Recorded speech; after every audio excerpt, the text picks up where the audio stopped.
नमस्कार, मी Deepali. बालविश्व Marathi baby world मध्ये सर्वांचं मनापासून स्वागत.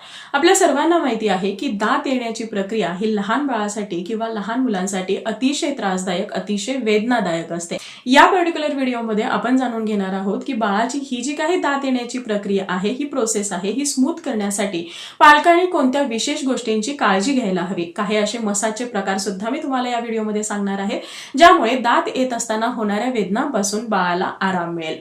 बऱ्याचदा मुलांना जुलाब सुद्धा लागतात, तर त्यामागची कारणंही आपण जाणून घेणार आहोत. याशिवाय जर तुमच्या बाळाला आतापर्यंत दात आले नसतील किंवा जरी आले असतील तरी सुद्धा बाळाचे दात मजबूत होण्यासाठी बाळाच्या आहारामध्ये कोणत्या विशेष पदार्थांचा समावेश करायचा आहे याबद्दल सुद्धा सविस्तर माहिती आपण या व्हिडिओमध्ये पाहणार आहोत. त्यामुळे व्हिडिओ शेवटपर्यंत पाहत राहा. व्हिडिओ आवडला तर व्हिडिओला लाईक, शेअर, कमेंट करा. चॅनलला नवीन असाल, आतापर्यंत सबस्क्राईब केलं नसेल तर सबस्क्राईब करा आणि शेजारी असणारे जे बेल आयकॉन आहे तेही प्रेस करा, जेणेकरून येणाऱ्या नवीन व्हिडिओचं अपडेट तुम्हाला मिळत राहील. वळूया आपल्या टॉपिककडे. बऱ्याचदा पालकांच्या या कमेंट्स असतात की आमचा बाळ हा 6 महिन्याचा झाला किंवा 10 महिन्याचा झाला, 1 वर्षाचा झाला, पण बाळाला अजून दात आले नाहीत. लक्षात घ्या, बाळाला दात हे 18 महिन्यापर्यंत कधीही येऊ शकतात. काही मुलांना हे 6 महिन्याच्या आसपास येतात, काही मुलांना त्या अगोदर सुद्धा येतात. पण आयडियली पाहायला गेलं तर 6 महिन्यापासून ते 9 महिन्याचा जो कालावधी आहे, या काळामध्ये जनरली ॲव्हरेज सगळ्या मुलांना दात हे येतात.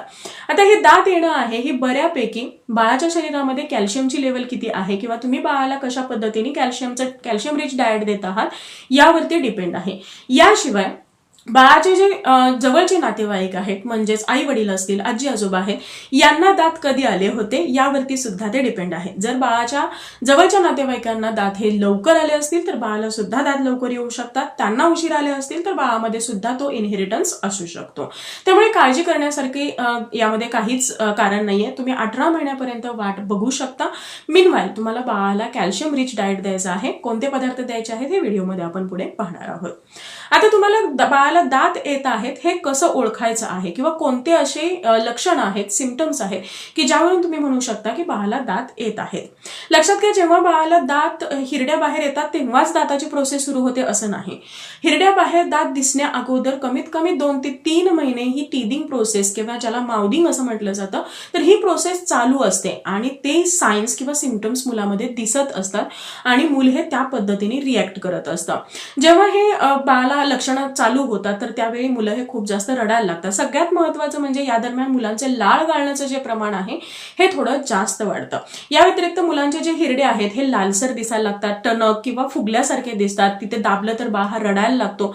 काही मुलं सतत कानाला हात लावतात, कान बाळाचा दुखत असतो किंवा कानाच्या खालचा जो जबड्याचा भाग आहे हा बाळाचा थोडासा सुजल्यासारखा किंवा बाळाला तिथे वेदना होतात. या व्यतिरिक्त मूल हे व्यवस्थित झोपत नाही किंवा वरचा आहार तुम्ही सुरू केला असेल तर ते बाळ व्यवस्थित घेत नाही. बाळाची झोप कमी होते, बाळाची भूक कमी होते. या व्यतिरिक्त बऱ्याचशा मुलांमध्ये जुलाब सुद्धा लागतात, ज्याची कारणं थोडीशी वेगळी आहे, जे व्हिडिओमध्ये आपण पुढे पाहणार आहोत. आणि नॉर्मल पाहायला गेलं तर बाळाचं जे नॉर्मल बॉडी टेम्परेचर आहे त्यापेक्षा बाळाचं थोडंसं बॉडी टेम्परेचर हे वाढलेलं असतं. या दरम्यान बाळाला ताप नसतो, पण फक्त अंग हे थोडंसं गरम लागत असतं. जेव्हा मुलांचे हे हिरडे फुगतात, कान दुखायला लागतात किंवा जबडा बाळाचा दुखायला लागतो, तर त्यावेळी मूल हे खूप जास्त रडायला लागतं, किरकिर करायला लागतं, वरचा कोणताही आहार खात नाही. तर ह्या ज्या वेदना आहेत या कमी करण्यासाठी तुम्ही काही छोटे सोपे उपाय करू शकता. यासाठी मार्केटमध्ये जे सिलिकॉनचे टीदर्स मिळतात, तर ते टीदर तुम्हाला घ्यायचे आहेत. त्यामध्ये पाणी असतं आणि हे जे टीदर्स आहेत हे तुम्हाला थोडा वेळ फ्रीजमध्ये ठेवून द्यायचे आहेत, ज्यामुळे यामधलं जे पाणी आहे हे थंड होतं आणि हे टीदर बाळाच्या जेव्हा तुम्ही हातामध्ये देता तर त्यावेळी बाळ हा हिरड्याने चावत राहतो आणि ज्या कारणामुळे हिरड्यांना एक प्रकारचा मसाज मिळतो. ज्या काही वेदना होत आहेत त्यापासून बाळाला थोडासा आराम मिळायला मदत होते. या व्यतिरिक्त तुम्ही बाळाच्या हिरड्यांचा मसाज सुद्धा करू शकता. एक स्वच्छ असं कॉटनचं कापड घ्यायचं आहे, जे मऊ असावं, स्वच्छ असावं. ते कापड सुद्धा तुम्हाला थोडा वेळ फ्रीजमध्ये ठेवायचं आहे किंवा आहे असं थंड पाण्यामध्ये बुडवून घेतलं तरीही चालेल. आणि ते कापड तुम्हाला या इंडेक्स फिंगर भोवती किंवा आपले जे हा अंगठ्या शेजारचं बोट असतं तर त्याच्या भोवती गुंडाळायचे आहेत आणि त्याने बाळाच्या हिरड्यावरून अगदी हलक्या हाताने तुम्हाला हे जे कापड आहे हे फिरवायचं आहे. यामुळे सुद्धा बाळाला एक हिरड्यांना मसाज मिळतो आणि बाळाचे जे काही फुगलेले हिरडे आहेत किंवा तिथे होणाऱ्या वेदना आहेत यापासून बाळाला आराम मिळायला मदत होते. या व्यतिरिक्त बाळाचे जे काही तळहात आणि तळपाय आहेत त्याचे जे टिप्स आहेत, ही जी काही बोटं आहेत ना, तर त्याचे जे टिप्स आहेत, अगदी पुढचा जो भाग असतो तर तिथे सुद्धा तुम्हाला असं दाबायचं आहे किंवा तिथे थोडंसं हलक्या हाताने प्रेस करायचं. विशेषतः जे तळपायाची बोटं आहेत तर त्या बोटांचे जे टिप्स आहेत तर तिथे तुम्हाला थोडंसं प्रेस करायचं आहे, ज्या कारणामुळे हा रिलॅक्स फील करतो. या व्यतिरिक्त तुम्ही बाळाच्या जबड्याचा सुद्धा मसाज करू शकता. म्हणजे नॉर्मली तुम्हाला या पद्धतीने किंवा हलक्या हाताने या पद्धतीने हा जो काही जबडा आहे इथे तुम्हाला हलकं दाबत दाबत मसाज करायचा आहे. यामुळे कानाच्या वेदनाही कमी होतात आणि जे काही इथे त्याला दुखतं आहे हिरडे फुगल्यामुळे तर त्यापासून सुद्धा वेदना या कमी यायला मदत होते. या दरम्यान तुम्हाला बाळाला ब्रेस्ट फिडिंग जेवढं जास्त देता येईल तेवढं द्यायचं आहे. बाळ किती वेळा जरी मागत असेल तरी बाळाला ब्रेस्ट फिडिंग तुम्हाला हे जरूर द्यायचं आहे. शिवाय जे बाळाला पातळ असे पदार्थ आहेत, सॉफ्ट पदार्थ आहेत, जे पातळ मुगाची खिचडी आहे, ओट्सची खीर आहे किंवा एखाद्या फळांची भाज्यांची जी प्युरी आहे किंवा अगदी मऊ असा शिजलेला जो भात आहे, या दरम्यान तुम्ही बाळाला सूपचे वेगवेगळे प्रकार करून देऊ शकता. भाज्यांचे सूप असतील किंवा तुम्ही नॉनव्हेज खात असाल तर मटन चिकनचा सूप सुद्धा तुम्ही बाळाला देऊ शकता. नारळाचं पाणी जर तुम्ही बाळाला देत असाल तर या दरम्यान जुलाब होण्याचं जे प्रमाण आहे हे सुद्धा कमी होतं आणि बाळाचं पोट साफ व्हायला मदत होते. बऱ्याचदा आपण पाहतो की दात येत असताना मुलं हे अगदी पातळशी करायला लागतात किंवा बाळाला जुलाब लागते, उलट्या होतात बऱ्याच वेळा.